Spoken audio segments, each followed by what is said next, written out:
Visites familiales, mais aussi les courses alimentaires et non alimentaires transfrontalières sont possibles dès aujourd'hui. C'est donc un nouveau pas dans le déconfinement confirmé par le ministre des Affaires étrangères Philippe Goffin.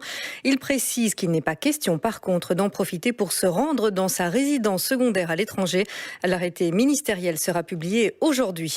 De son côté, la Grèce va accueillir ses premiers vols touristiques à partir du 15 juin, mais seulement en provenance d'une liste de pays qui exclut pour l'instant plusieurs pays, dont la Belgique, la France, le Royaume-Uni, l'Italie et l'Espagne. La Grèce estime en effet que ces pays sont trop touchés par la pandémie.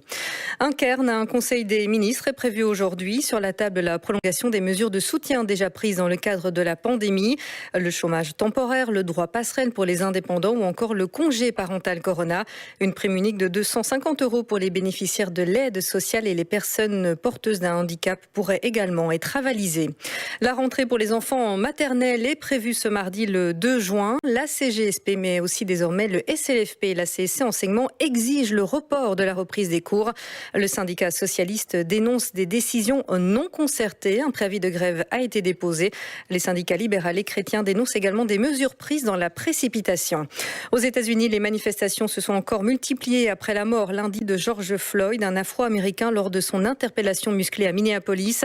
À Washington, New York, Phoenix, Atlanta, des rassemblements parfois tendus ont été organisés. L'arrestation du policier directement inculpé d'homicide involontaire ne calme pas la population aux États-Unis. Et puis la fusée SpaceX décollera-t-elle aujourd'hui pour rejoindre la station spatiale internationale? Prévu mercredi, le lancement avait dû être annulé en raison des conditions météo. La décision doit être prise ce matin. Le décollage est prévu en toute logique cet après-midi à 16h22.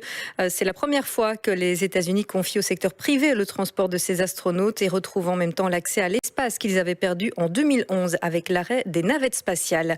Voilà qui marque la fin de